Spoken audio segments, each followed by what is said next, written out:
কয়েকদিন আগে ওই বাংলাদেশের এক হারামজাদা বলে, হুজুর আপনি জবান খারাপ করলেন কেন? আমি খারাপ বলি নাই। হারামজাদা অর্থ হলো যার জন্মে ভেজাল আছে। এই লোকটা বলল শবে বরাতে মসজিদে যাওয়ার চাইতে ওই বুকে হাত বেঁধে নামাজ পড়ে ওরা 8 টাকার তারাবি বানাইছে আমার দেশে। এই একটা মৌলবীর নাম বলবো না, এটা কীট। ওর জন্মের ভিতরে মনে হয় আসলেই ভেজাল আছে। হয়তো ওর বাপ ওযু করে নাই, আর না হয় অন্য কোনো পদ্ধতিতে, হারাম পদ্ধতিতে ওর মা ওকে জন্ম দিয়েছে। এই কীটটা বলে ফেলল মসজিদে শবে বরাতের রাত্রে মসজিদে কাটানোর চাইতে বেশ্যাখানায় কাটানো ভালো। আল্লাহু আকবার। একবার জোরে বলা যাবে কি নাউজুবিল্লাহ? আমরা মনে করতেছি ওর জন্ম এইরকম পতিতালয়ে, আজারে বাজারে, ঝড়ে জঙ্গলে, হোটেলে মোটরে, পার্কে বেঞ্চে, যেখানে সেখানে অবৈধভাবে হয়েছে। তাহলে এত বড় পবিত্র রজনীর ব্যাপারে যে বাজে কথা বলতে পারে, বাংলাদেশে এইগুলি হলো ইহুদিদের মোসাদের এজেন্ট। জুতা দিয়ে বাইরে গিয়ে সমাজ থেকে তাড়াইতে হবে। ঠিক কিনা?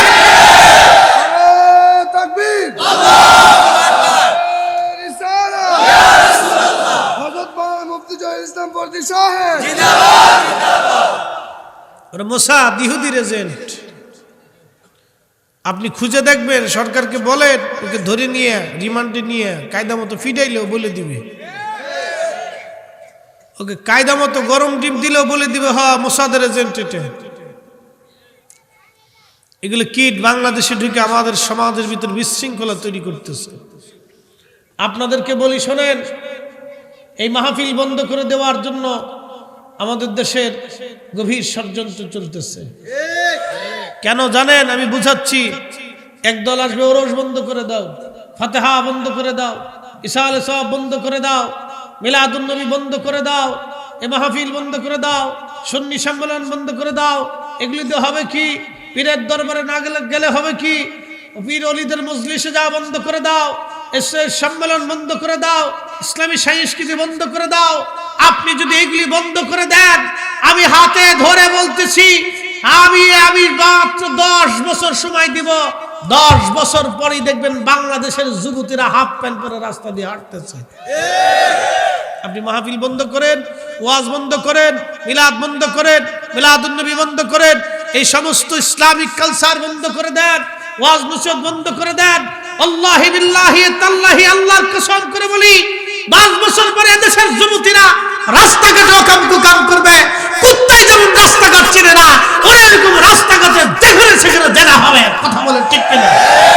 পশ্চিমা সংস্কৃতি অর্ধলঙ্গ ফ্রি সেক্স আমার দেশে ঢুকানো হবে। তাহলে মাহফিল কি চলবে? মিলাদুন নবীর মাহফিল চলবে, মিলাদ মাহফিল চলবে, ঈসা আলাইহিস সালাম চলবে, ফাতিহা চলবে, ঘরে ঘরে কোরআন খতম চলবে। বন্ধ করা যাবে না। ও বেদাতের ফতোয়ার গোষ্ঠী কি নাই? কথা কর ঠিক কি না? ও বেদাতের ফতোয়ার গোষ্ঠী কি নাই?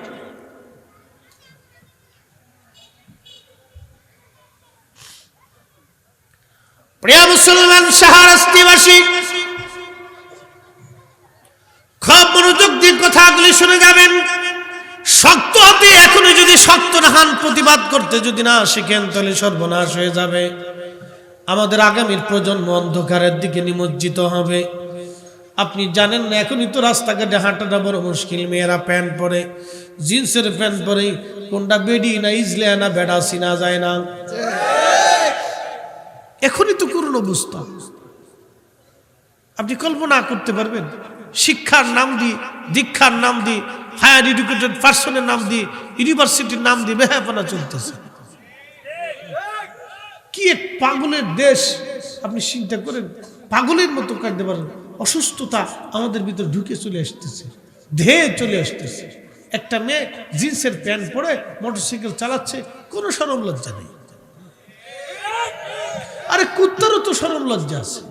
কুত্তাও মাঝে মাঝে চিন্তা করে, তোরা মানুষ উচিত কে? হ্যাঁ, কি লেগে মানুষ উচিত? নারী তো নারীর কাতারে থাকবে, পুরুষ পুরুষ কাতারে থাকবে। নারীকে আল্লাহ সৃষ্টি করেছেন তার এক আলাদা বৈশিষ্ট্য। নারী কেন পুরুষের প্যান্ট নিয়ে যাবে, পুরুষের জাঙ্গে নিবে, পুরুষের এই কি বলে জিন্স শার্ট নিয়ে যাবে, পুরুষের গেঞ্জি নিবে, পুরুষের প্যান্ট নিবে, কয়েকদিন পরে জাঙ্গে খুলে নিয়ে যাবে। যা কি পাগলের দেশ আপনি চিন্তা করেন। পশ্চিমা বিশ্বের এই মডেল চলে এসতেছে। ওরা কোনটা বেডি কোনটা বেড়া বোঝে না, বিয়ের আগে বাচ্চা কাচ্চা হয় না, ঠিক না। ওই মেসির কয়টা হয়েছে, নেইমারের কয়টা হয়েছে আপনি খুঁজে দেখেন, কতটি হয়েছে তার কোনো হিসেব নেই। কোন দিক দিয়ে কোনটা হয়ে যায়, কুত্তা বিলের মতো একটা একটা যা ফুটে দিয়েছে, এটা বলা যায় না। আপনার তো পতাকা উঠানোর লাগে যুদ্ধ করে দেন, উড়ে যুদ্ধ, কারেন্টের খাম্বা উঠাইতেছে, এটা ছাড়া বাসে না। হেতে চুল যেমনি কাটে এমনি হেমনি কাটেন, তো হেতে যেমনি ফুলামন বানাইছে এমনি একটা বানান। ছি ছি ছি ছি ছি। মানুষ শোনেন, বিবেকের ভিতরে কুত্তায় মুইতে দিছি, হ্যাঁ কথা কর না কেন? উচিত কথা বললে মহাসব বেজার হয়ে যায়। বিবেকে কুত্তায় পেশাব না করলে এই সমস্ত মানুষ কি ইয়া করে কিনা, সমর্থন করা যায় কিনা? ছি ছি ছি, এটা অসম্ভব। আপনি কি করে এগুলো সমর্থন করতে পারেন? 1450 বছর আগে অন্ধকার জামানাতে আইয়ামে জাহিলিয়াতের সময়ে এই সমস্ত অকর্ম কুকর্ম পৃথিবীতে সয়লাব হয়ে গেল। এই অন্ধকার পৃথিবীকে আলো দেখানোর জন্য আমার রাসূল এসেছিলেন। সেই দিন নবীর দাঁত ভেঙেছে, সাহাবায়ে কেরাম শহীদ হয়েছে, জীবন কুরবানি করেছে। আমরাও রাসূল করিমের সাহাবীদের উত্তরসূরি, আমরাও নবীর কদমের গোলাম, শাহজালালের উত্তরসূরি, খাজা বাবা আজমিরের উত্তরসূরি। যতদিন পর্যন্ত এই জমিনে মুসলমান বেঁচে থাকবে, অপসংস্কৃতি আমার দেশে ঢুকতে দেওয়া হবে না।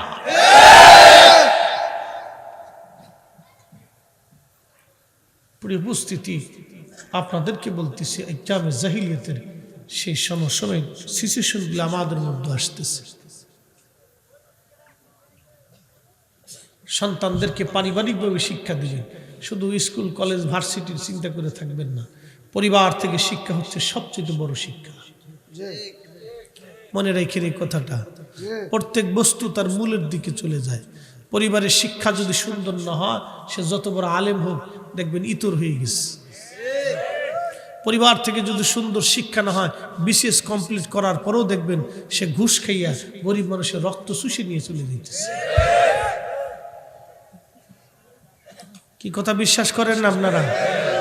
একটা ছেলে বিসিএস কমপ্লিট করলো, হায়ার এডুকেটেড পারসন, বাংলাদেশে শিক্ষিত পার্সনের ভিতরে অন্যতম একজন, বিসিএস কমপ্লিট করলো, সে শিক্ষা দীক্ষা অর্জন করলো। তো কি শিক্ষা অর্জন করলো যে তার শিক্ষা দিয়ে আমার দেশের গরিব মানুষের উপকার হয় না? বলেন, সে কি শিখলো যে শিক্ষা থেকে আমার দেশের গরিব মানুষের রক্ত চুষা হবে? কি শিখলো? এই শিক্ষার কি দাম আছে? যে শিক্ষা গরিব মানুষের উপকার করে না, দরিদ্র মানুষের স্বাস্থ্যের সেবা দিতে পারে না, যে শিক্ষা আমাকে আত্মমানবতার সেবা দিতে পারে না, সেই শিক্ষা দিয়ে আমার কি লাভ হলো? হায়ার এডুকেটেড পারসন হলে কি, ঢাকা ইউনিভার্সিটিতে পড়লে কি, অথবা অক্সফোর্ড আর হার্ভার্ড ইউনিভার্সিটিতে পড়লে আমার কি লাভ আসে?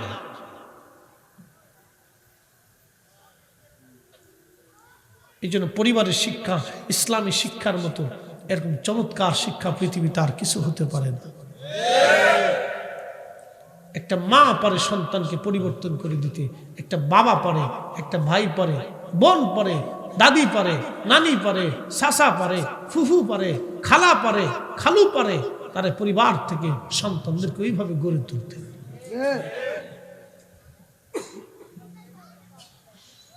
কথা মনে রাখবো। শাহরাস্তের মুসলমান, অনেক দূর পর্যন্ত চলে গেছি আলোচনা। বলে হুজুর এইগুলি কেন বলেন? বলি এই জন্য, বড় দুঃখের কারণে বলি, সমাজের কারণে বলি। আজকেও দেখলাম কোচিং সেন্টারে যাওয়ায় এক মেয়েকে ধর্ষণ করা হয়েছে। কি বলবেন? ভিডিও ক্লিপস করে তাকে দিনের পর দিন ধর্ষণ, শেষ পর্যন্ত মেয়েটা আত্মহত্যা করেছে। বলুন, ওই মেয়েটা যদি আপনার সন্তান হতো, আপনার বোন হতো, আপনার কলিজায় কেমন ব্যথা লাগতো? তার মানে বোঝা গেল, যেই শিক্ষক কোচিং সেন্টারে শিক্ষা দিয়েছে ও মানুষ না, ও মানুষ নামের জানোয়ার। কয়েকদিন আগে দেখলাম জাহাঙ্গীরনগরে একটা গৃহবধূকে ধর্ষণ করা হলো। যারা ধর্ষণ করলো ওরা মানুষ না, ওদেরকে প্রশাসনের উচিত প্রকাশ্যভাবে ফাঁসি দেওয়া। অথবা কঠিন শাস্তির আওতার ভিতরে এনে নগদ নগদ একেবারে দ্রুত আইনের আওতার ভিতরে এদেরকে ফাঁসি দিয়ে দেওয়া, জাতি জানুক, তাদের বিচার হোক। আবার কয়েকদিন আগে দেখলাম এক গৃহবধূর চোখের মধ্যে সুপারগুলো আটা দিয়ে তাকে ধর্ষণ করা হয়েছে। এরকম যদি চলতে থাকে, এদের বিচার যদি সহসা না হয়, তাহলে আমার সমাজ আরো সামনে অন্ধকারে নিমজ্জিত হবে। আমরা এগুলো দেখতে চাই না। কোন মা ধর্ষিতা হোক, কোন বোন ধর্ষিতা হোক, সে আমার বোন হতে পারে, আপনার বোন হতে পারে, আপনার সন্তান হতে পারে, আমার সন্তান হতে পারে। পৃথিবীর কোনো বাবা এটা মানতে পারে না, কোনো ভাই এটা মানতে পারে না, কোনো স্বামী এটা মানতে পারে না। এইগুলি যে বা যারা করবে তাদেরকে কঠিন শাস্তির আওতার ভিতরে নিয়ে আসতে হবে। প্রিয় মুসলমান আমার, এগুলির ব্যাপারে আমাদের কঠিন থেকে কঠিনতর হতে হবে। এই জন্য আমরা আলেম ওলামারা ওয়াজ করি, এই ওয়াজ চলবে। ওয়াজ যদি বন্ধ হয়ে যায়, নসিহত বন্ধ হয়ে গেলে আপনার দিনের শিক্ষা বন্ধ হয়ে যাবে, মানুষ সত্যটা বুঝতে পারবে না। আমার দেশের নারীরা ওপেন হয়ে যাবে, পুরুষরা ওপেন হয়ে যাবে। গরু ছাগল হাঁস মুরগি বেড়া বকরি শিয়াল কুত্তা যেমন রাস্তাঘাটে চলাচল করে, মানুষের চরিত্র সেরকম হয়ে যাবে। আমরা চাই না আমাদের আগামীর প্রজন্ম ধ্বংস হয়ে যাক, আগামীর প্রজন্ম কোরআনের পথে চলুক, আগামীর প্রজন্ম কালেমার পথে চলুক, আগামী প্রজন্ম সুন্নিয়তের পথে চলুক। এটাই আমাদের কামনা। কথা বলেন ঠিক কিনা?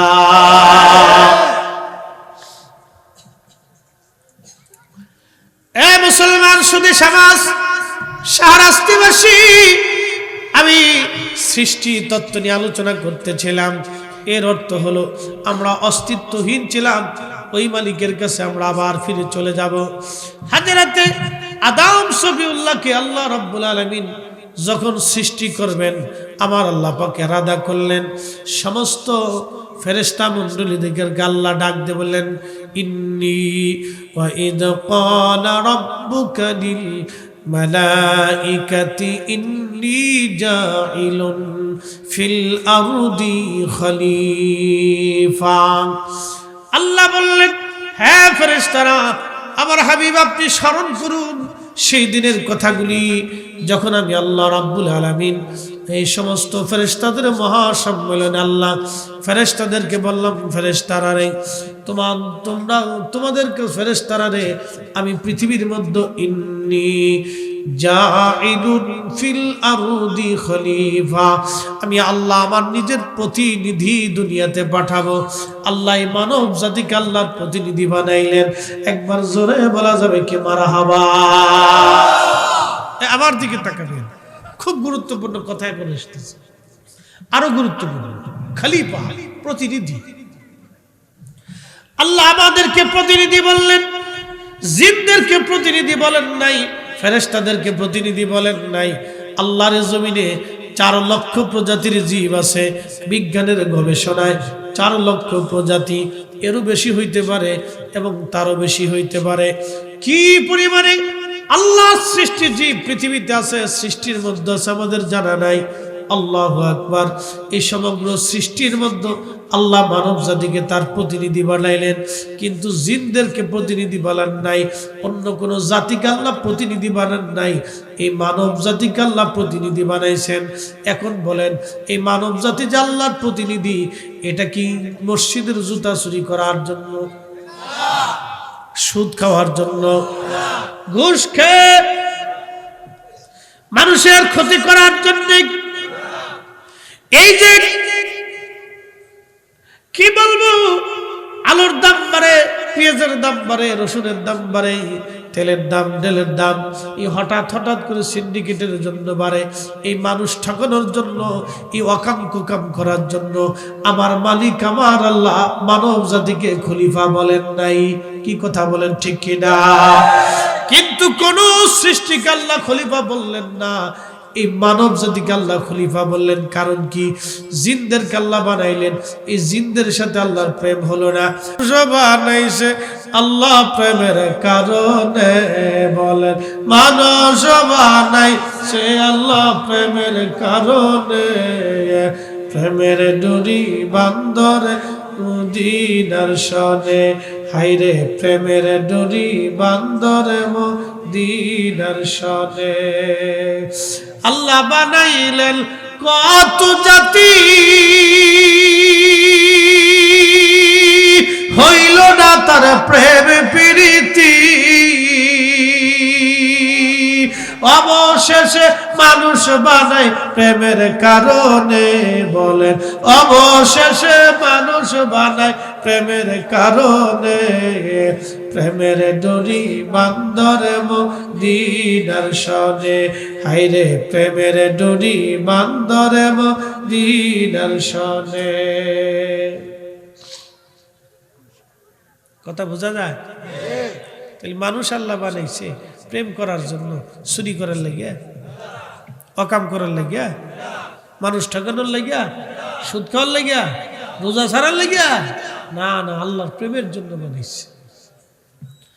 বলে হুজুর প্রেম কি? অ্যাটেনশন, মনোযোগ দিয়ে। সামনে মাহে রমজান, এই রোজা আসতেছে, এই যে সামনে মাহে রমজান আসতেছে, রোজা সারাদিন আপনি রোজা রাখছেন, রোজা রাখার পরে সন্ধ্যা ঘনায় গেল, সন্ধ্যা ঘনিয়ে গেছে, মাগরিব, হয়তো ইফতার করার আর মাত্র 10 মিনিট সময় আছে। সামনে খাবার আসলো, ছোলা, মুড়ি, সবজি, এই খেজুর, ফল ফ্রুট, শরবত, পানি, আপনার সামনে সব আছে, কিন্তু আপনি খাবারের মধ্যে হাত দিয়ে লাড়ান, মুখে দেন না। ভয়টা কার? আরো একসাথে বলেন কার? আপনি যদি ওই সময় ইফতার করেন, সরকার কি আপনার ভালো আছে? মাশাআল্লাহ। আচ্ছা, আপনি যদি ওই সময় ইফতার করেন, পুলিশ কি আপনার ধরে নিয়ে যাবে? হ্যাঁ, সরকার আপনার বিরুদ্ধে মামলা দিবে না, কেউ কিচ্ছু বলবে না। ইমাম সাহেব আপনাকে মামলা দিবে না, চেয়ারম্যান সাহেব আপনাকে ধরবে না, কাউন্সিলর সাহেব আপনার নামে সালিশ দেবে না।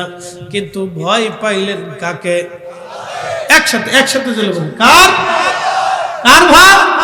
আরো জোরে বলুন, কার ভয়? আল্লাহর ভয়। কিন্তু খাবার সামনে আছে, এটা আল্লাহর সাথে প্রেম। এটা কি প্রেম কয়? এটা প্রেম। আল্লাহ আপনার নেগেটিভ দিছে, ক্ষুধা দিছে, আশা দিছে, আকাঙ্ক্ষা দিছে, কামনা দিছে, সব দিছে, কিন্তু খাবার সামনে ক্ষুধা পেটে খান না।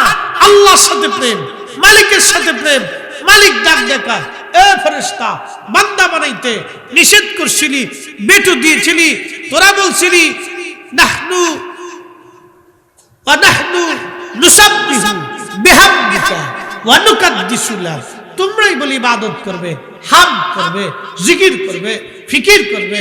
আমার বান্দাদেরকে বলছিলা তারা দুনিয়াতে যাইয়া ওয়াসফিকুদ দিমা, তারা রক্তপাত করবে, ফ্যাসাদ বাঁধাবে, গন্ডগোল করবে। কিন্তু দেখ, আমার বান্দার খাবার সামনে সব আছে, পেটে ক্ষুধা, সারাদিন রোজা রাখছে, প্রচন্ড তৃষ্ণা, আমি আল্লাহর সামনে সে ভয় পাচ্ছে, আমি মালিককে খুশি করার জন্য খাবার হাতের ভিতর নিয়ে লড়া, মুখে দেয় না। আমার বান্দা আমাকে খুশি করছে, এ ফেরেশতারা নিষেধ করছিলি, দেখ সেই দেখ আমার বান্দা আমাকে খুশি করতেছে, যা আমি আমার বান্দার জীবনের সব গুনাহ মাফ করে দেব। প্রেম কার সাথে? প্রেম কার সাথে? আল্লাহর সাথে। এটার নাম প্রেম।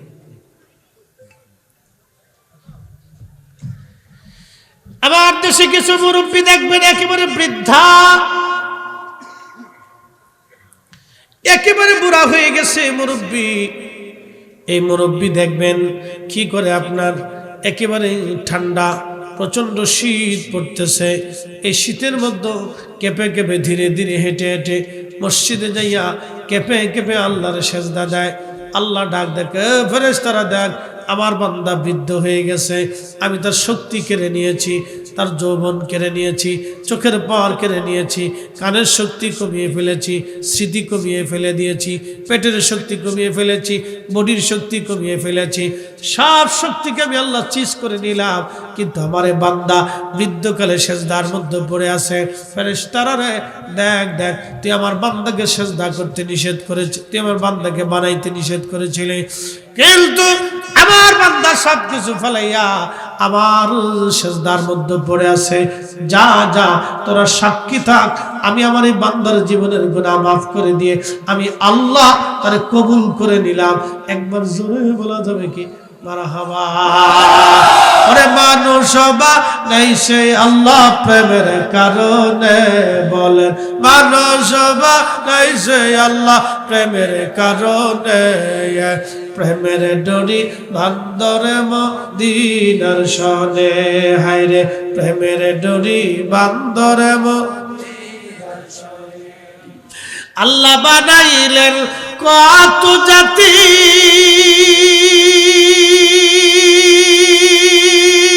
আর বানাইছেন প্রেম প্রীতি। আল্লাহ বানাইলেন কত জাতি, হইল না তার প্রেম প্রীতি, ঠিক কিনা? অবশেষে মানুষ বানায় প্রেমের কারণে, হায়রে অবশেষে মানুষ বানায় প্রেমের কারণে। প্রেমের ডরি বান্দরে মদিনার শনে, হায়রে প্রেমের ডরি বান্দরে মদিনার শনে। কষ্ট হয়? চলবে? ভালো লাগে? তফসির ঠিক আছে? আর খালি উল্টে তফসির করে, খালি আইয়ে খালি গুতায়, বেটা বেটা খালি উঠে খালি বেদাতের শিক্ষা দিচ্ছে। হেতা ছাড়া আর বেদাত দুনিয়াতে কেউ বুঝে নাই।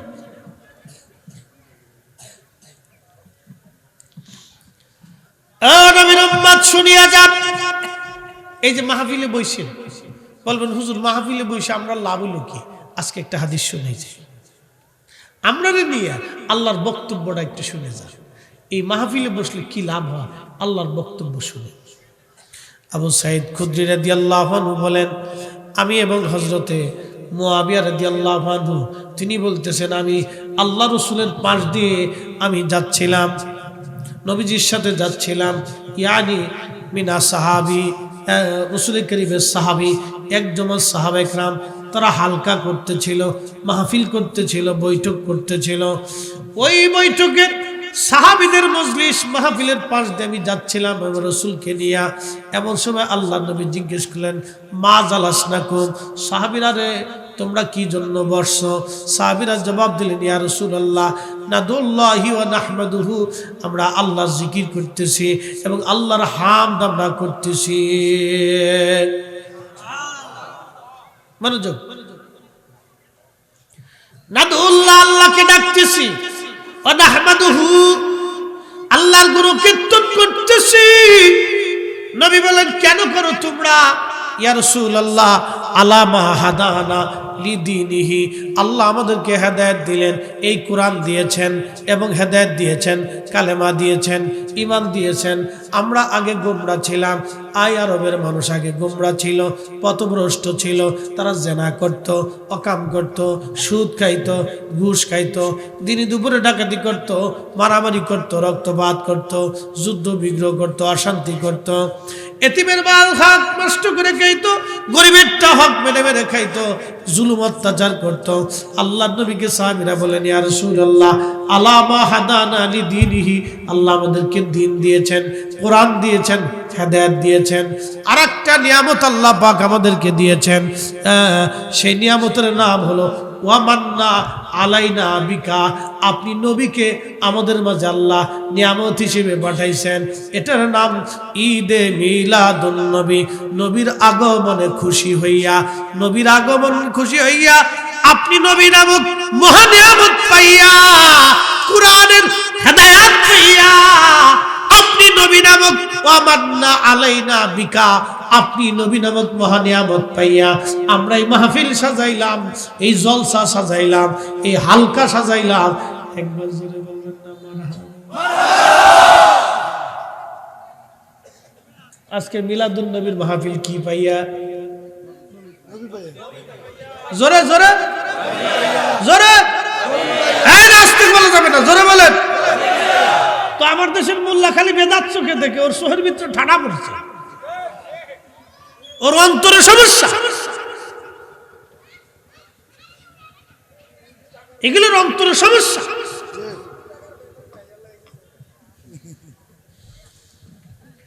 সাহাবী বলতেছি ইয়া রাসূলুল্লাহ, দুই কারণে আমরা এখানে বসছি। এক নম্বর, আমান্না আলাইনা বিকা আলা মা হাদানা লিদ্দীনিহি, দিন পাইছি, কোরআন পাইছি, হেদায়েত পাইছি, ঈমান পাইছি, কালেমা পেয়েছি। ওয়া মান্না আলাইনা বিকা, আপনি নবীর মতো মহা নিয়ামত আমরা পাইছি। আচ্ছা আপনারা বলেন, নবী না আসলে কোরআন আসতো? নবী না আসলে হেদায়েত আসতো? নবী না আসলে জান্নাত জাহান্নাম বুঝতাম? নবী না আসলে আল্লাহ চিনতাম? তার মানে বোঝা গেল হেদায়েত যিনি আনছেন তিনি আমার নবী, রহমত যিনি আনছেন তিনি, নিয়ামত যিনি আনলেন তিনি নবী। তাহলে নবী পাইয়া সাহাবীরা মাহফিল সাজাইলো, আর আমরা সাজাইলে বেদাতের তবকা হয়। তোর বেদাতের ফতোয়ার গোষ্ঠী কিলাই, কথা কন না কা? চলবে মিলাদুন নবীর মাহফিল? চলবে? এই হাত উঁচা করে বলেন চলবে? দু হাত উঁচা করে বলেন চলবে?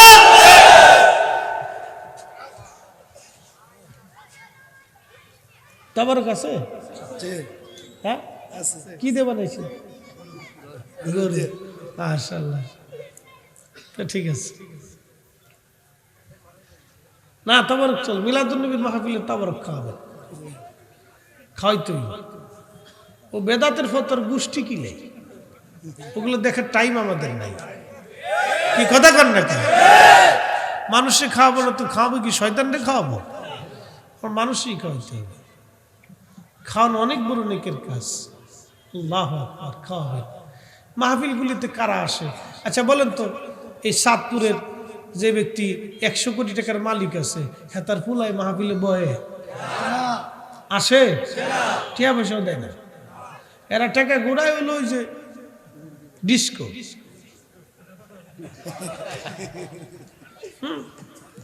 আপনি সাতপুরে কনসার্ট দেন, দেখবেন ওরা আগে পাবেন। নর্তকী আইনে নাচান, দেখবেন ওরা আগে পাবেন। ওখানে যে ও টাকা মারতেছে, ও বলে টাকা খরচ করার জায়গা খুঁজে পায় না। অথচ আমার দেশের কত মা রমজান মাসে ইফতার করার জন্য ভালো ইফতার খুঁজে পায় না। এটা মুসলমানের বাচ্চা। আমার দেশের কত বাবা মাহে রমজান আসলে ভালো সেহরি করার মতো খাবার পায় না, বলে টাকা খরচ করার জায়গা পায় না।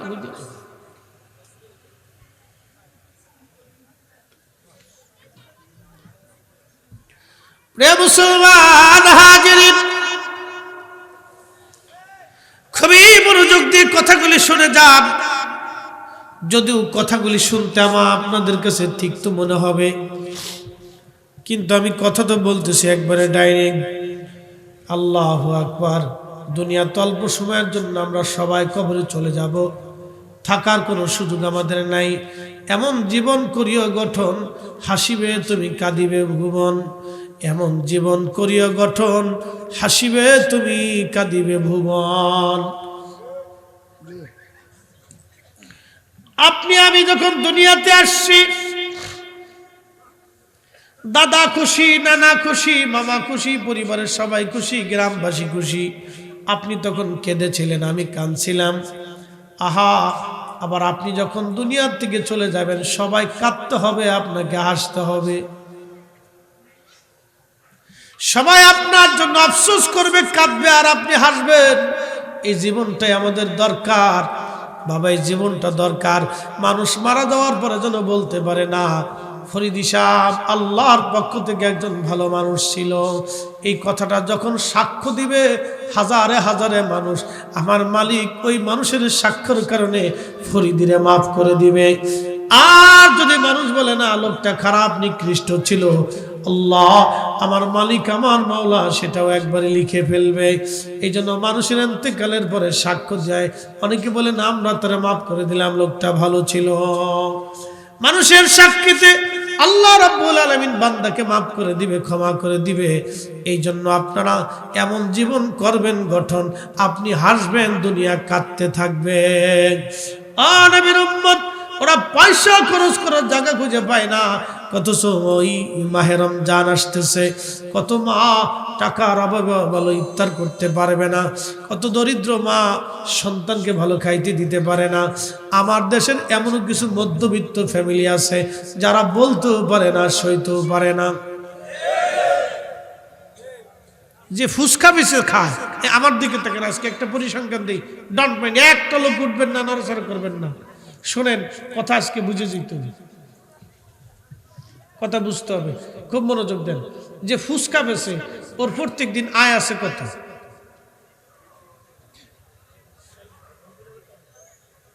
শর্টপটি হাউস, বিসমিল্লাহ শর্টপটি হাউস, উড়ে খাওয়া খায় মানুষ, বাপরে বাপ। আচ্ছা, যে শর্টপটি বেছে তার কত আয় আছে একটা হিসাব করেন না। 1000 টাকা ধরলাম 1000 টাকা, তাহলে মাসে কত আসলো?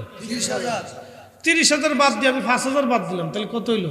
25,000। মনোযোগ দিয়ে, সারাদিন পরিশ্রম করে যে দিন মজুর রুজি করে তার মাইনা কত? 500 টাকা, একবারে সর্বনিম্ন, তাই না? তাহলে মাসে আসলো কত? 15,000 টাকা। বুঝে যান, একজন ইমাম সাহেবের বেতন কত? 5,000ই ধরলাম। তাহলে যে শ্রমিক কাজ করে সর্বনিম্ন হলো সে মাসে কামাই করে 15,000 টাকা, যে ফুসকা বেচে ও কামাই করে 30,000 টাকা, যে রিক্সা চালায় অটো চালায় তারও প্রায় 20-25,000 টাকা, ইমাম সাহেবের বেতন 5,000 টাকা, তাহলে দিন আসলো কত? না, আমি পরিসংখ্যান দিচ্ছি, বুঝে যেতে হবে। কত? 165 অথবা 70। আচ্ছা, আপনারা বলেন, ইমাম সাহেব যে আপনাদের বাড়ি ডাকাতি করে না, কপাল ভালো। না, আমি পরিসংখ্যান দিচ্ছি, আজকে শুনে যান, ডোন্ট মাইন্ড। মাহের সামনে মাহে রমজান আসতেছে, বাবারে প্রত্যেক মানুষকে কিন্তু আল্লাহর আদালতে দাঁড়াইতে হবে বাবা, কথা ঠিক কিনা? বলে হুজুর আপনার চেহারা চকচক করে, দামি গাড়ি 50 লাখ টাকার গাড়িতে চলেন, কারণ কি? ফরিদ হিসাব বাংলাদেশে কয়টা? আমার মতো বাংলাদেশে কয়জন আছে এরকম বক্তা? হিসেব করে 100 জন ধরেন, অথচ লক্ষ লক্ষ আলেম আছে, লক্ষ লক্ষ মুহাদ্দিস আছে, বক্তা আছে, ইমাম আছে। সারা বাংলাদেশে বক্তা কয়জন? সুন্নি, কওমি, লামাযাবি, জামাতি, যতই আমাদের বাংলাদেশে যত দল বলেন, সব দল মিলিয়ে বাংলাদেশে বক্তা মনে হচ্ছে 2 থেকে 3 হাজার, অথচ আলেম আছে অন্তত 30 থেকে 40 লক্ষ, ইমাম আছে অন্তত 5 থেকে 6 লক্ষ। তাহলে আমরা মাত্র 2 থেকে 3 হাজার লোক মোটামুটি ভালো চলি, আর বাদ বাকি লোকের ইমাম কারো 2,000 টাকা বেতন, কারো 5,000 টাকা বেতন, কারো 10,000, কারো 20,000। 20,000 যার আছে এই বেটা শোনাই সহগা, এটার কমিটি এমন শক্ত, যদি কমিটির কাউরে নাম ধরে দোয়া না করে তো চাকরি শেষ। কথা কিন্তু খারাপ কইনি, তাহলে চাকরি শেষ। তাহলে কমিটি করছে না, ইমাম সাহেব লোক সুবিধার না, এটা চেঞ্জ করতে হবে। কে বলছে? সেক্রেটারি সাহেব বলছে। কে বলছে? ক্যাশিয়ার সাহেব বলছে। না, চেঞ্জ করতে হবে, এটা রাখা যাবে না। ওই যে বলছে যে বলে ফেলছে, কমিটির অন্যরা বলছে না, এর ইমাম সাহেবের জন্য আমরা কমিটি ঝগড়া করে লাভ নেই, আচ্ছা নতুন ইমাম দেখেন, বাস শেষ।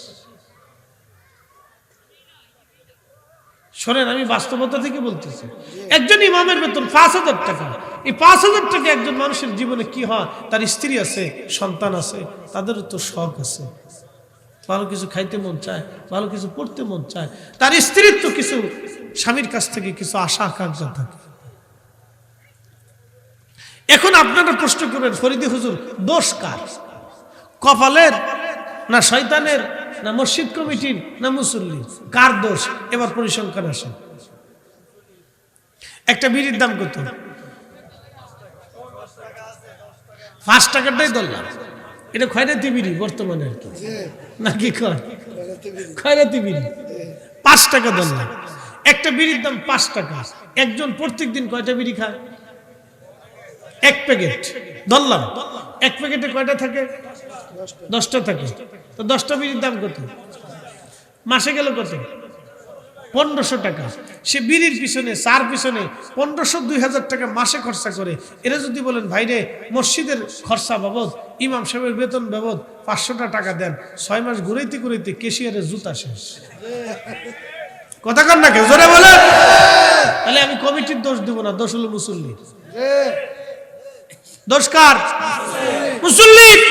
হেতে এবার ঘুমায় ঘুমায় স্বপ্ন দেখে মরে গেছি, বেহেশতে 80টা হুল নিয়ে জান্নাতে ঘুরতেছি, শয়তানে আসার করে ওরে দাদা। ইমাম সামনে ঢাকাইয়া তুমি এগুলি করা যাবে না। শোনেন, একেবারে ন্যূনতম আমাদেরকে বুঝতে হবে, একজন ইমাম অন্য কোনো আর কাজ করতে পারে না। আপনারা বলেন উনি বসে বসে খায়, উনি বসে খায় না। আপনার একটা দায়িত্ব তো ওনার মাথার উপর। উনি 24 ঘন্টা ডিউটি করে, তার মগজে ব্রেনে থাকে, সে যেখানেই থাকুক জোহর রক্তে মসজিদে তাকে হাজিরা দিতে হবে, সে যেখানেই থাকুক আসরে মসজিদে থাকতে হবে, সে যেখানেই থাকুক যত কাজে থাকুক মাগরিবে তার মসজিদে থাকতে হবে, সে যেখানেই থাকুক যত ঘুমেই থাকুক তাকে ফজর রক্তে তাকে উঠতে হবে। সে তো 24টা ঘন্টা আপনার মসজিদ পাহারা দেয়, সে আপনার জিম্মায় থাকে, আল্লাহ আপনার দায়িত্বে তাকে দিয়ে দিচ্ছে, আপনার দিকে সে তাকায় থাকে। এগুলো করবেন না আপনারা। মসজিদের মুসল্লিরা আপনারা 200 টাকা 300 টাকা 500 টাকা দিয়ে সামর্থ্য অনুযায়ী যদি দিয়ে ইমাম সাহেবের 5,000 টাকা বেতন বাড়াই দেন, বেচারা সন্তুষ্ট থাকবে, দোয়া করবে, তার স্ত্রী আছে। আর মিলাদের কথা তো আর দুঃখের কথা কয়ে লাভ নাই।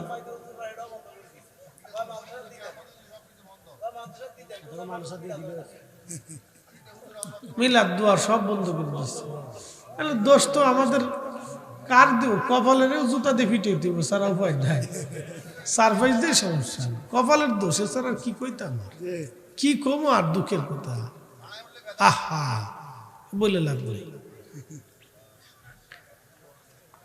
আফসোস, এই গুতাগুতিতে আমরা জান শেষ।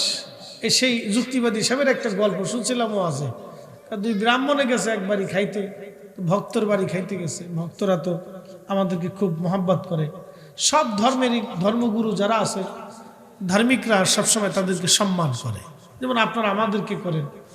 তো 2 ব্রাহ্মণ খাইতে গেছে, তো একজন আরেকজনে বাড়িওয়ালা জিগে আপনি বড় ব্রাহ্মণ? তো একজনে গোসলখানায় গেছে, তার একজনে জিগে আপনি বড় ব্রাহ্মণ না, যে গোসলখানায় গেছে হেতাই বড় ব্রাহ্মণ? কয় না, ওটা তো একটা গরু, হেতাই একটা গরু। তো বাড়িওয়ালা চিন্তা করছে, যাক পাওয়া গেছে, গরু একটা পাইছি। তাই হেতাই গোসল করে আসার পরে, হেতাই গোসলখানায় ঢোকার পরে হেতারে জিগে আপনি বড় ব্রাহ্মণ? হেতাই বড় ব্রাহ্মণ। কেন, এটা তো ছাগল, একটা গরু আর একটা ছাগল। শেষ পর্যন্ত আচ্ছা ঠিক আছে, ছাগল একটা পাওয়া গেছে। তো হেই বেড়ায় যাইয়া ভক্ত যায় কিছু ঘাস পাতা, তরুলতা পাতা, ভুসি টুসি সব নিয়ে এসে সামনে খাবার টাবার দিচ্ছে। আনকা 2 জনে খান। কি ব্যাপার, দাওয়াত করে আনলেন, ভাত টাত খাবার টাবার না দিয়ে আপনি এই ভুসি টুসি ঘাস পাতা নিয়ে আসছেন? কয় না, আপনি বাথরুমে যাওয়ার পরে হাতে আপনার গরু কইছে, আর আপনি বাথরুমে যাওয়ার পরে হাতে আপনার ছাগল কইছে। তো যেহেতু 2 জন গরু ছাগল পাওয়া গেছে, অতএব আপনারা 2 জন কায়দা মতো খান। আমরা আলেমদের দোষ হয়েছিল, তাই আমরা কপাল আমরা নষ্ট করছি। এদেশের মানুষ আলেমদেরকে সর্বোচ্চ প্রায়োরিটি দেয়, সম্মান দেয়। কি কথা বলেন, ঠিক কিনা? বাড়ির ভালো খাবারটা আলেমদের জন্য নির্বাচন করে। আমরা গুতাগুতি করি, এগুলো নষ্ট করছি, আমরা নষ্ট করেছি। আপনাদের দোষ দিলাম, আপনাদের কোনো দোষ আমি দিই, সব আমাদের দোষ। আমরা গুতাগুতি করি, আমাদের সম্মান আমরা নষ্ট করছি। একজন আলেম মিলাদ শরীফ পড়ে কিছু হাদিয়া নিবে, আরেকজন এসে বলতেছে ও পেট পূজারি। ওই পেট পূজারি যে এসে ফতোয়া দিল, ও পেট পূজারি, ওকে যাই 1000 টাকার একটা নোট দিয়ে ওর হাতের মধ্যে খুশি দিয়ে বলেন হুজুর একটু দোয়া করেন, দেখবেন 32 দাঁত বার করে একটা হাসি দেখবেন, কি দরকার ছিল, কথা কন না কেন? এই বেটাই কিন্তু এসে ফতোয়া দিছে, এটা পেট পূজারি, আবার ওরে টাকা দিলেও খুশি হয়, তার মানে ও শয়তান পূজারি। ফাজলিমির একটা সীমা থাকা উচিত। এগুলি চলতেছে আমাদের দেশে, এগুলোর আহলের মধ্যে কুত্তায় মুতি দিচ্ছে।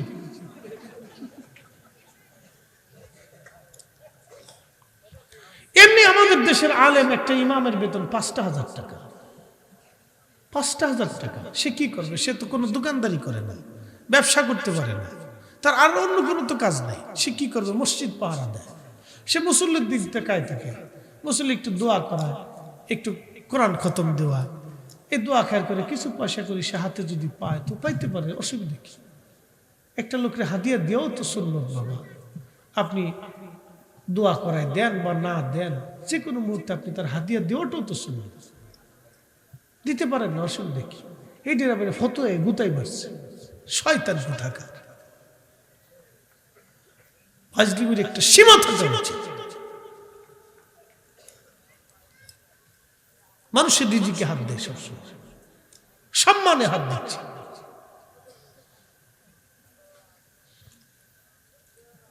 আল্লাহ কিভাবে বললে আপনারা খুশি হবেন জানি না, এগুলো তো দুঃখের কথা। এদেশের মানুষ আলেমদেরকে কত পরিমাণে প্রায়োরিটি দেয়, কত বড় সম্মান দেয়, আমরা রাস্তাঘাটে গেলে বুঝতে পারি। মানুষ গাড়ি থেকে টেনে নামে এক কাপ চা খাওয়াতে চায়, হুজুর বসেন একটু চা খান। এই যে একটা সম্মান মানুষ আমাদেরকে দেয়, প্রায়োরিটি মানুষ আমাদেরকে দেয়, তো সম্মান আমাদেরকে ধরে রাখতে হবে। প্রিয় উপস্থিতি, যা হোক, এগুলো আমাদের বদনসিব আর কি, আপনাদের দোষ আমরা দিই না। ওই আমাদের ফরিদপুরে আগে একটা রেওয়াজ ছিল, আমাদের ফরিদপুরে আগে একটা রেওয়াজ ছিল, গাছে আম কাঁঠাল এরপরে যে ফসল ধান টান আসলে মিষ্টি সিন্নি পাকাইয়া এরপরে দুধ আম আনিয়া হুজুরের দাওয়াত করিয়া তারপরে বাড়িতে এনে একটু দোয়া খের করাইতো। এটার বলতো মোল্লা খাওয়ানো। মোল্লা খাওয়ানো বলতো না, বলতো মোল্লা খাওয়ান না। তা আমাদের দেশে, আপনাদের কুমিল্লার এই শহরেরই একজন, কুমিল্লার আশেপাশে আমাদের গ্রামে একজন মৌলভী সাহেব থাকতেন, আমরা তার মৌলভী সাহেব বলতাম। খুব ভালো আবেদ লোক ছিলেন। আল্লাহ হুজুরের বেহেশতের আলাম আকাম দান করুন।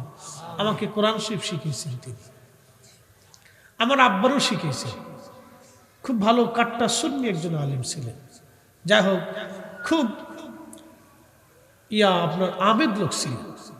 দীর্ঘদিন আমাদের গ্রামে উনি কাটিয়েছেন, দীর্ঘদিন, অনেক বছর উনি কাটিয়েছেন। অনেক দিন আমাদের এলাকায় খুব মানুষ এত সম্মান ওনাকে দিত যে বাড়িতে কারো ভালো রান্না হলে হুজুরকে আগে দিত। এই পরিমাণে মানুষ ওনারে প্রিয়টি দিত, সম্মান দিত মানুষ আমাদের গ্রামে। আমরাও উনি কোনো রাস্তা দিয়ে হাইটে আসলে ডরে ওই রাস্তা দিয়ে যাইতাম না, এতটা সম্মান হুজুরকে দিতাম। তো খুব মনোযোগ দিয়ে তো গ্রামে মোল্লা খাওয়ানো বলা হতো। তো এই মোল্লা খাওয়ানো, এই মোল্লা তো গ্রামে আম আসলে দুধ আসলে এগুলি দিয়ে, আম দিয়ে দুধ দিয়ে হুজুরের ডাইকাই না আমরা বাড়িতে বিলাত পড়াইতাম। এখানে সেই স্মৃতি আমার এখনো মনে আছে। এখন আম আছে, দুধ আছে, এই সব আছে, কিন্তু মোল্লার কপালে নাই। হুজুর কারণ কি? মোল্লাকে মিলা ধারাম, পাবলিকে করে পাইছি আরাম। এতদিন ফিরি ফিরি খাওয়াইছি, এখন যদ্দূর পারেন কিনে খান গে। কি কথা খারাপ করছি ভাই? কিনে খান গে। তার মানে আমরা আমাদের বরাত নষ্ট করছি। পাবলিক তো আমাদেরকে খাওয়াইতে চায়, কথা ঠিক কিনা? পাবলিক চায় যে আলেম ওলামারা আসুক, দোয়া করুন। এক মৌলবী ওয়াজ করতেছে, হুজুর ভাড়া করে এনে দোয়া করার দরকার কি? ওই শয়তানটা জুতা দিয়ে বাইরে নেওয়ার দরকার। হুজুর দোয়া করবে না তো সোরে দোয়া করবে না, কি কথা কর না? দোয়া তো আলেমরা করবে। দোয়া কারা করবে? আলেমরা করবে, মুসল্লিরা আমিন আমিন করবে। তো হুজুর দোয়া করবে না তো সোরে দোয়া করবে, সুদ করে করবে না ঘুষ করে করবে। ও কয় কি এগুলো কয়ে কয়ে বইলে বইলে আলেমদের সম্মান ওরা নষ্ট করছে। আলেমদের সম্মান নষ্ট করছে। যাই হোক, অনেক দূর পর্যন্ত চলে গেছি, অনেক লম্বা কথাই চলে গেছে, এদিকে আর যাব না। আমি আমার মূল আলোচনায় ফিরে যাই। যে কথা বলছিলাম, এই যে মাহফিলখানা দেখে আল্লাহ কেমনে খুশি হয় দেখেন, মনে আসেনি আপনাদের? আল্লাহ নবী বললেন, সাহাবীরা কি জন্য তোমরা মাহফিল সাজাইলা? সাহাবীরা বলেন, ইয়া রাসূলুল্লাহ, ইয়া হাবিবাল্লাহ, আলামা হাদানা লিদ্দীনিহি, এই দিন পেয়ে হেদায়েত পেয়ে মাহফিল সাজাইলাম। ওয়া মান্না আলাইনা বিকা, আপনি নবী পেয়ে মাহফিল সাজাইলাম। আল্লাহ নবী বললেন, সাহাবীরা রে, তোমরা কসম করে বলো, আল্লাহর কসম করে বলো, তোমরা কি এই কারণে বসছো না অন্য কোনো কারণ আছে? সাহাবীরা বললেন, আল্লাহর কসম করে বলি নবীজি, আমরা এই কারণে বসছি, অন্য কোনো কারণ নাই। নবীজি বললেন, সাহাবীরা রে, আমি তোমাদেরকে সন্দেহ করতেছি, বিষয়টা এরকম না। শোনো, আমি তোমাদেরকে অবিশ্বাস করতেছি না। ফাইন্নামা আতানি জিবরিল আলাইহিস সালাম, অবশ্যই জিবরাইল আলাইহিস সালাম আমার কাছে আসছিলেন। ফাখবিরনি, তিনি আমার কাছে সংবাদ দিয়ে গেলেন, ইউবাহিমুকুমুল মালায়েকা, তোমাদের এই দৃশ্যখানা, মজলিসখানা, মাহফিলখানা দেখে আমার আল্লাহ तमाम ফেরেশতাদের সামনে তোমাদেরকে নিয়ে আমার আল্লাহ গর্ব অহংকার করতেছে। একবার জোরে বলা যাবে কি মারহাবা?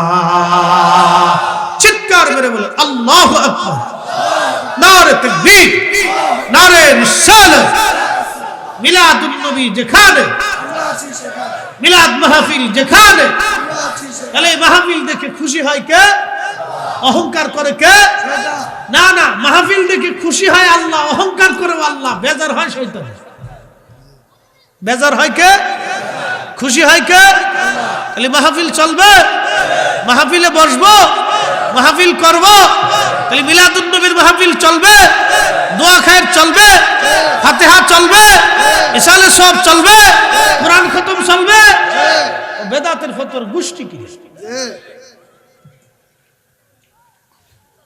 এগুলি করবে? এই মজলিস, মাহফিল, জিকিরের মাহফিল, এগুলি দেখে আল্লাহ খুশি হয়, গর্ব করতে থাকে। এ ফেরেশতারা, তোরা আমার এই বান্দাকে নিষেধ করেছিলি, তোমরা বলেছিলে ওয়ানাহনু নুসাব্বিহু বিহামদিকা ওয়া নুকাদ্দিসু লাক, তোমরাই বলে হামদ করবে, তোমরাই বলে জিকির করবে, তোমরাই বলে শুকরিয়া করবে। দেখো আমার বান্দাদেরকে কাম দিছি, ক্রোধ দিছি, লোভ দিছি, মোহ দিছি, হিংসা দিছি, কামনা, বাসনা, রিয়া, আশা, আকাঙ্ক্ষা, ক্ষুধা, যাতনা, নেগেটিভ, পজিটিভ সব দিছি। আমার বান্দা সব নেগেটিভকে লাথি মেরে ফেলে দিয়ে আমার জান্নাতের বাগানে বসে বসে আমার জিকির করতেছে, আমার হামদ করতেছে, আমার প্রশংসা করতেছে, আমাকে ডাকতেছে, আমার জিকিরে সে বান্দা বসে গেছে। আর তোমরা বলছিলে খালি বলে তোমরাই জিকির করবা, তোমরাই বলে ইবাদত করবা। দেখ আমার বান্দা জিকিরের মাহফিলে, ফিকিরের মাহফিলে, নাদুল্লাহি নামাদুহু, আমার জিকিরে, আমার প্রশংসা আমার বান্দা বসে গেছে। দেখ তোরা খালি বলবি, তোরাই জিকির করবি, আমার বান্দা করতেছে। দেখ আমার বান্দারা মাহফিলে বসে গেছে। এ ফেরেশতারা, তোরা সাক্ষী থাক, আমার এই বান্দাদের জীবনের সব গুনাহগুলো আমি আল্লাহ মাফ করে দিই। মাহফিল চলবে। মিলাদ মাহফিলে কি হয়? কোরআন তেলাওয়াত হয়। প্রত্যেক হরফে কয় নাকি? না, জোরে বলেন, কয় নাকি? জিকির হয়। কার জিকির? তাহলে জিকিরে সব আছে না নাই? এরপরে কোরআন মিলাদ মাহফিলে দোয়া হয়, দুরুদ হয়। প্রত্যেক দুরুদের 10 নাকি 10টা গুনাহ মাফ, 10 বার রহমত দেয় কে? দুয়াতে আল্লাহ পাক এই জিকিরের মজলিসে দোয়া কবুল করে কে? তাহলে মিলাদ মাহফিল কি চলবে? কথা বলেন, চলবে? চালাইতে হবে, বন্ধ করা যাবে? আগুন, পানি, মাটি, বাতাস একযোগে করিয়া প্রকাশ, দেখিলি না তুই কইরা তালাশ, ওরে দেখিলি না তুই কইরা তালাশ, কোন জায়গা সে মহাজন, 4 রঙের মশলা দিয়া, ও 4 রঙের মশলা দিয়া, যে কইরাছি তোর গঠন, 4 রঙের মশলা দিয়া।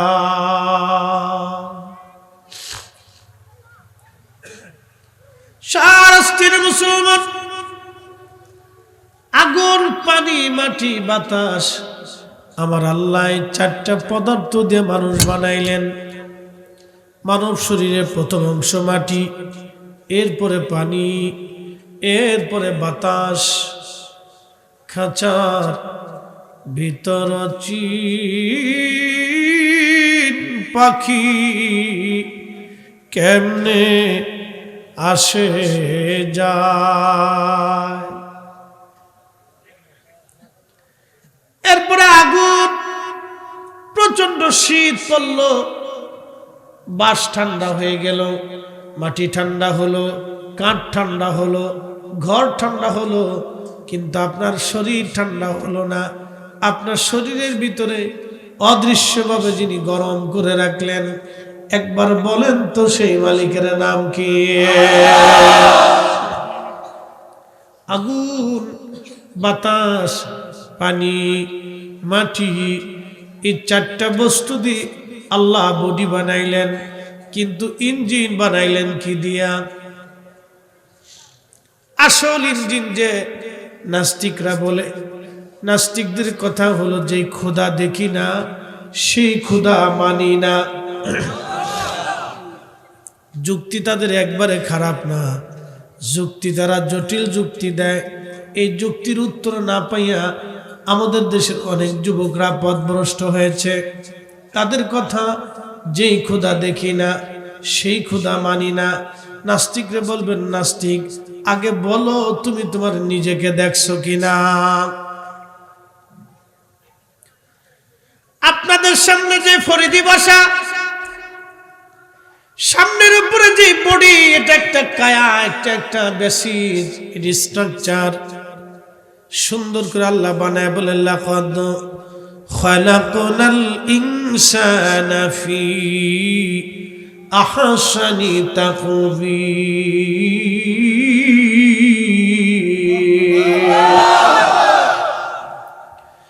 এই সুন্দর স্ট্রাকচার আল্লাহ বানাইছে। যেখানে নাক দেওয়ার দরকার নাক দিলেন, চোখ যেখানে দেওয়ার দরকার আল্লাহ পাক দিলেন, বডি, হাত, পা, চোখ, কান যেখানে যেখানে দেওয়ার দরকার আমার মালিক সেইখানে দিয়ে আল্লাহ সুন্দর করে চমৎকার অবয়ব দিয়ে আমার আল্লাহ মানব জাতি বানাইলেন। সুন্দর করে আল্লাহ বানাইলেন। এটা বডি, এটা একটা স্ট্রাকচার, কিন্তু আসল ইঞ্জিন আমরা কখনো দেখি নাই। আসল ইঞ্জিনের নাম রুহু। আল্লাহর কোরআন বলতেছে, ওয়ায়াস আলুনাকা আনির রুহি কুলির রূহু মিন আমরি রাব্বি। জুর উম্মতকে জানান, এই রুহটা আমি আল্লাহর একটা হুকুম। এটা কি দিয়ে বানানো হলো, পদার্থ কি, কোন বস্তু, এইগুলি কোরআনে আল্লাহ বলেন নাই। আল্লাহ শুধু বলে দিলেন, বন্ধু আপনি জানায় দেন এই রুহটা আমি আল্লাহ পাকের একটা হুকুম।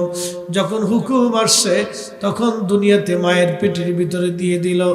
আবার হুকুম যখন হয়ে যাবে আমার মালিক ডাক দেওয়ার সঙ্গে সঙ্গে আর দুনিয়াতে থাকার কোনো সুযোগ নাই। কথা বলেন ঠিক কিনা? একদিন মাটি ভিতরে হবে ঘর রে, মন আমার কেন বান্ধ দালান ঘর, মন আমার কেন বান্ধ দালান ঘর। আপনারা ফরিদ সাহেবের বডি দেখছেন কিন্তু রুহু দেখেন নাই। আব্দুল করিমের বডি দেখছেন কিন্তু রুহু দেখেন নাই। ইঞ্জিন আপনি আমি দেখি নাই। শাহরাস্তির মুসলমান খুব মনোযোগ দিবেন। আহা, এই বডিটাকে আল্লাহ বানাইলেন মিন সুলালাতিন মিন মাইন মাহিন, একেবারে নির্যাস পানি দিয়ে এর ভিতরে শুক্রাণু ডিম্বাণু মায়ের রেহেমের ভিতরে দিয়ে পরম যত্ন করে আল্লাহ বডি বানাইলেন। কিন্তু ইঞ্জিন টানলেন, রুহের জগৎ থেকে ইঞ্জিন ফুকাই দিলেন রুহের মধ্যে ইঞ্জিন। যখন ইঞ্জিনকে আবার আল্লাহ ডাক দেবে, চলে আসো ইয়া আইয়াতুহান নাফসুল মুতমাইন্না তুরজিই ইলা রাব্বিকি রাদিয়াতাম মারদিয়া। মালিক যখন ডাক দেবে, আসা। ফরিদি সাহেব আর দুনিয়াতে থাকার আর সুযোগ নাই। সভাপতি সাহেবের দুনিয়াতে থাকার সুযোগ নাই। প্রধান অতিথির দুনিয়াতে থাকার সুযোগ নাই। কাউন্সিলর সাহেবের দুনিয়াতে থাকার আর সুযোগ নাই। আহা, আমাদের আগে বহু মানুষ চলে গেল, তাদের থাকার আর সুযোগ হলো না। আমরাও আগামীতে চলে যাব, থাকার আর আমাদের সুযোগ নাই।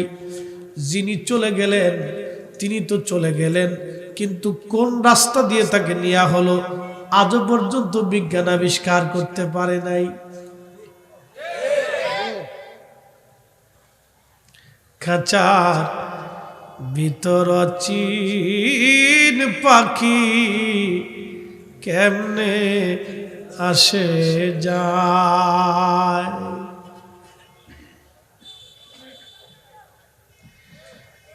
মুসলমান, তিনি তো চলে গেলেন, শুধু আমি না, পৃথিবীর কোটি কোটি মানুষ চলে গেল। যিনি চলে গেলেন তাকে যিনি নিয়ে গেলেন তিনি আজরাইল। যিনি আজরাইল নিয়ে গেলেন তারেও দেখা গেল না। কথা কর না কেন, ঠিক কিনা? কিন্তু নিয়ে গেছে এটাও সত্য, যাকে নিয়ে যাওয়া হলো তিনিও সত্য। এই জন্য আল্লাহ 1450 বছর আগে কোরআনে বলেন, কুল ইন্নাল মাউতাল্লাযী তাফিরুনা মিনহু ফাইন্নাহু মুলাকিকুম। কোরআন বলতেছে, হুজুর উম্মতকে আপনি জানায় দেন। এই কোরআনে আমার আল্লাহ পাক বলতেছেন, নবী উম্মতকে জানান, আমার বান্দারা মরণ থেকে পালায়, মরণ থেকে পালায়, মরণ থেকে পালায়, মরণ থেকে পালায়, মরণ থেকে পালায়। হুজুর উম্মতকে জানান, যতই চেষ্টা করুক মরণ থেকে পালানোর জন্য, ফাইন্নাহু মুলাকিকুম, এই মরণ থেকে পালাইতে পারবে না, পালাইতে পারবে না, পালাইতে পারবে না। আজও পর্যন্ত কেউ পারছে? জোরে বলেন, পারবে? পারছে? পারবে? মরণ তার সাথে মুলাকাত করবে। তার মানে নাস্তিক বলে যে খোদা দেখি না সেই খোদা মানি না। ও নাস্তিক, তোদের জন্মটাই হইছে আতারে পাতারে ঝড়ে জঙ্গলে, তাহলে খোদার অস্তিত্বকে কেউ অস্বীকার করতে পারে? আল্লাহু আকবার। এই জন্য কবি কাজী নজরুল লিখেছেন, তুমি রহমান তুমি মেহেরবান, বলেন তুমি রহমান তুমি মেহেরবান। অন্ধ গাহে না শুধু তোমারি গুণগান, বলেন অন্ধ গাহে না শুধু তোমারি গুণগান, বুঝেও বুঝে না তবু শান। তুমি রহমান তুমি মেহেরবান, বলেন তুমি রহমান তুমি মেহেরবান।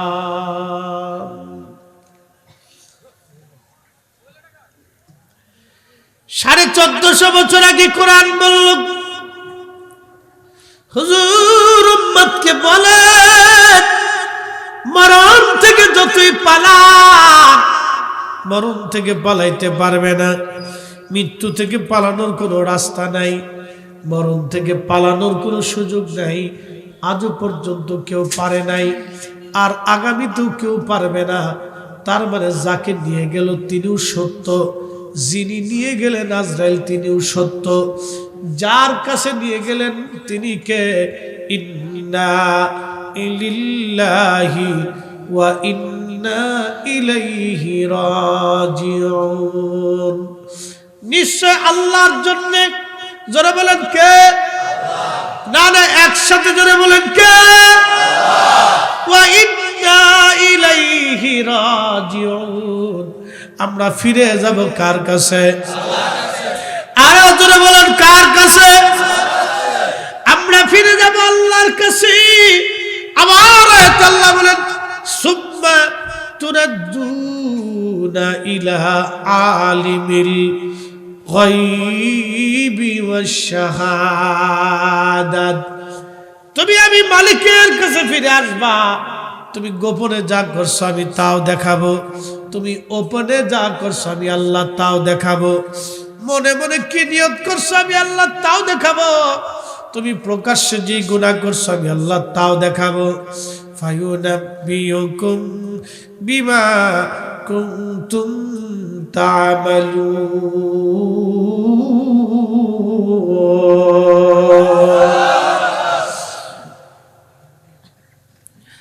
আল্লাহ বলে বান্দা তোমার জীবনের সব আমলগুলি আমি আল্লাহ সেই দিন দেখাবো। তুমি কি পরিমাণে নামাজ পড়েছো, কি পরিমাণে ভালো কাজ করেছো, মিথ্যা বলেছো, মানুষ ঠকিয়েছো, এই তুমি যা কিছু করছো আমি সব আল্লাহ সেই দিন তোমারে দেখাবো। আচ্ছা তাহলে বলেন, যাকে নিল তিনিও সত্য, যিনি নিয়ে গেলেন তিনিও সত্য, এবং যার কাছে নিয়ে যাওয়া হলো তিনিও সত্য, যেই জগতে নিয়ে যাওয়া হবে সেই জগৎটাও সত্য। তার মানে বোঝা গেল নাস্তিকের কথা মিথ্যা, নাস্তিকতাবাদ এটা ভয়াবহ মিথ্যাচারিতা। কি কথা বলেন ঠিক কিনা? ইসলামই ঠিক, আল্লাহ ঠিক, কালেমা ঠিক, আখিরাত ঠিক। এই জন্য আল্লাহ পাক কোরআনে বলছেন আল্লাযীনা ইউমিনুনা বিল গায়ব, গায়েবের উপরে যারা ঈমান আনে। গায়েব কি? এই যে কবরে প্রশ্ন হবে, আমরা দেখি না এটা গায়েব। ওই কবরে বান্দাকে নিয়ে চলে যাওয়া হলো, ফরিদি সাহেব চলে যাবে কিন্তু কায়া বডি পরে থাকবে, অরিজিনাল ফরিদিকে নিয়ে যাওয়া হবে। যিনি নিবেন তিনি আজরাইল, যার কাছে নিবেন তিনি আল্লাহ, যেই জগতে নিবেন সেটা নূরের জগৎ। কি কথা কর না কেন ঠিক কিনা? যেই জগতে নেবে সেটা নূরের জগৎ। আমরা যেই জগতে আছি জড় জগৎ, এর আগে যেই জগতে ছিলাম রেহেমের জগৎ। মায়ের পেটের মধ্যে ছিলাম। আচ্ছা আপনারা বলেন, মায়ের পেটের মধ্যে যিনি লালন পালন করলেন, আপনার খাবার দিলেন, পানি দিলেন, সেই মালিকের নাম কি? না ডাক্তারে দিছে, বিজ্ঞানী দিছে, সরকার দিছে, জাতিসংঘ? এক বাক্যে বলেন মালিককে। আরো জোরে, জোর হয় না কেন? জোরসে বলো, আরো জোরে।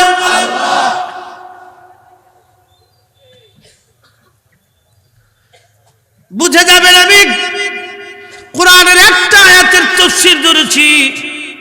এইভাবে যদি করি তো জিন্দেগি পার হবে, তাফসীর শেষ হবে না। বুঝে বুঝে যাওয়াটা জরুরি, বুঝে বুঝে যাওয়াটা জরুরি, বুঝে বুঝে যাওয়া জরুরি।